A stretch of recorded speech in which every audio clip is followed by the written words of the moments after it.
Seja bem-vindo ao Carta Cash.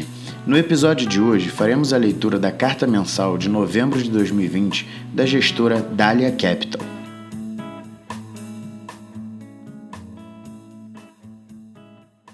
Caros cotistas, investidores e parceiros.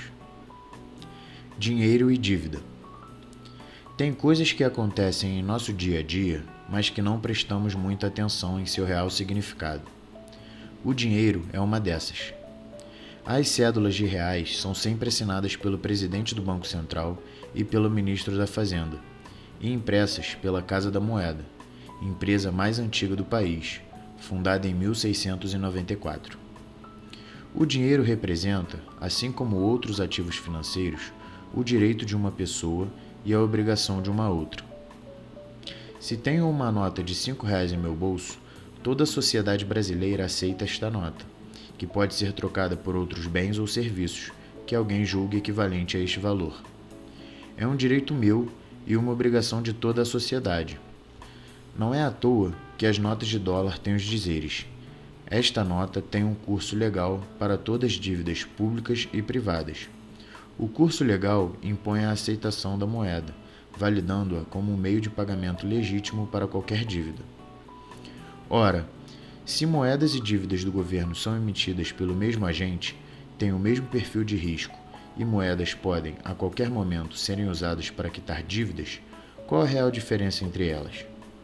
Em um paper publicado no início de 2019, Cláudio Bório, economista-chefe do BIS, Banco de Compensação Internacionais, o Banco Central dos Bancos Centrais, argumentou que a distinção entre dinheiro e dívida é normalmente exagerada.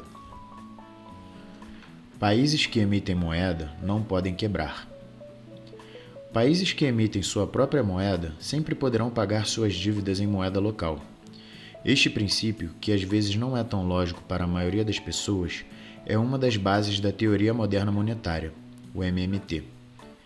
Esta teoria, que tem ganhado muito espaço nos debates acadêmicos e financeiros, se baseia na descrição da forma como o dinheiro flui na economia. Normalmente, pensamos nas finanças de um país como pensamos nas finanças de uma casa ou de uma empresa. Nas nossas casas, não podemos gastar mais do que ganhamos. Se o fazemos, temos que tomar dívidas. Se nos endividamos demais, corremos o risco de não conseguirmos mais pagá-las. Os proponentes da MMT advogam que esta visão está equivocada. As finanças de um país que emite sua própria moeda em nada se assemelham com as finanças domésticas. Na verdade, o que ocorre é até mesmo o oposto. Países gastam primeiro e tributam depois. A arrecadação não é condição necessária para gasto, pois eles podem financiá-lo com a emissão de moeda. Moeda e dívida seriam, em sua essência, a mesma coisa. Isto quer dizer, então, que esses países podem criar moedas indefinidamente? Não. Apenas significa que a emissão de moedas e, portanto, gastos do governo não podem ser restritos pelos orçamentos impostos ou determinados por congressos. A inflação ou a manutenção do valor da moeda no tempo deveria ser a única restrição de gastos do governo. No livro The Deficit Myth, a economista Stephanie Kelton, uma das principais proponentes da MMT, explica em detalhes o que ela considera mitos que temos sobre o funcionamento do sistema monetário. Se pensarmos na economia como um circuito fechado com apenas dois agentes, o público e o privado, ela argumenta que todo déficit do governo é um superávit do setor privado e vice-versa. A única forma de o setor privado expandir é através de um déficit do governo. Dívida pública é a riqueza do setor privado. O superávit retira dinheiro do setor privado, até podendo levar a recessões. Mas então, por que os governos cobram impostos? Impostos têm 3 funções principais: criar uma demanda para a moeda, só podemos pagar impostos em reais, para retirar moeda em circulação e equilibrar a taxa de juros, e para promover a redistribuição de renda. Isto nada tem a ver com as limitações orçamentárias de um governo. Associar um tributo a um gasto, segundo a MMT, é um erro. Kelton também aborda um outro conceito importante. Gastos do governo não elevam as taxas de juros. Pelo contrário, elas pressionam as taxas para zero, uma vez que esse dinheiro busca um estoque determinado de títulos públicos. Para evitar isso, o governo cobra impostos e emite títulos de dívida, retirando o dinheiro em circulação. Tesouro e Banco Central precisam de um esforço coordenado para manter a taxa de juros dentro da meta. Limites da MMT. Assim como outras novidades, a MMT não é livre de críticas. Importante ressaltar que elas orbitam em torno dos usos e não na descrição do sistema monetário que a MMT traz. Em um relatório recente do banco Citibank, seus economistas apontam algumas críticas. A primeira delas é que o estímulo fiscal temporário, contracíclico, é muito diferente de uma política de déficit fiscal altos gastos permanente.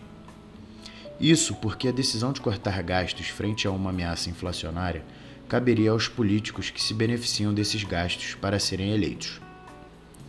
A segunda é que países que não têm uma forte demanda internacional por sua moeda, o real, por exemplo, podem ter uma desvalorização maior da moeda, inibindo investimentos. A volatilidade assusta e afasta os estrangeiros. Por fim, não há garantia que os gastos serão feitos de forma eficiente, pois podem ser baseadas em decisões políticas. A alocação ótima de capital é condição para que a economia cresça de forma sustentável, superando a expansão da dívida no tempo. Como isso nos impacta? Concordando ou não, utilizar a lente MMTista nos ajuda a compreender alguns eventos econômicos recentes no mundo. Romper com a crença que mais gastos levam necessariamente à inflação ou taxas de juros mais altas é um bom exemplo disso. O fato de vários países desenvolvidos terem uma relação dívida-PIB bem acima de 100% não seria um problema. Temporariamente, durante crises ou recessões, gastos do governo podem ser mais altos, por não causarem inflação. À medida que a economia se recupera, é o próprio crescimento do PIB que reduz o endividamento de um país. A MMT tenta também ajudar a resolver desafios estruturais da sociedade. A desigualdade do mundo tem aumentado a pressão sobre governos para promover políticas de mais equidade social. Ela pode levar a políticas como renda básica universal, serviços gratuitos de saúde, ou até mesmo perdão de dívidas estudantis, por exemplo. Juros baixos e mais gastos do governo devem ser muito positivos para os preços dos ativos, especialmente para o mercado de ações. Teremos inflação no mundo? É provável que sim, mas talvez não no curto prazo. O futuro. Estamos otimistas e confiantes. A notícia das vacinas é muito encorajadora, por atenuar o impacto da doença na saúde das pessoas e uma retomada mais forte das economias em 2021. As eleições municipais sinalizaram a força do centro-direita, em linha com nossa visão da quarta virada. Desde o início, o Dália Total Return teve um retorno acumulado de 75,1%, início em maio de 2018. O Dália Ações de 28,8%, início em junho de 2019, e o Dália Global Allocation de 28,9%, início em dezembro de 2019. Obrigado pela confiança, Dália Capital.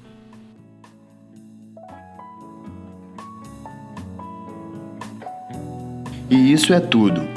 Lembrando que o link para acessar o PDF dessa carta se encontra na descrição. Para ficar por dentro de todas as nossas postagens, nos siga nas redes sociais e se inscreva no nosso canal do YouTube. Se você curtiu esse episódio, deixe seu like e compartilhe. Muito obrigado e até a próxima.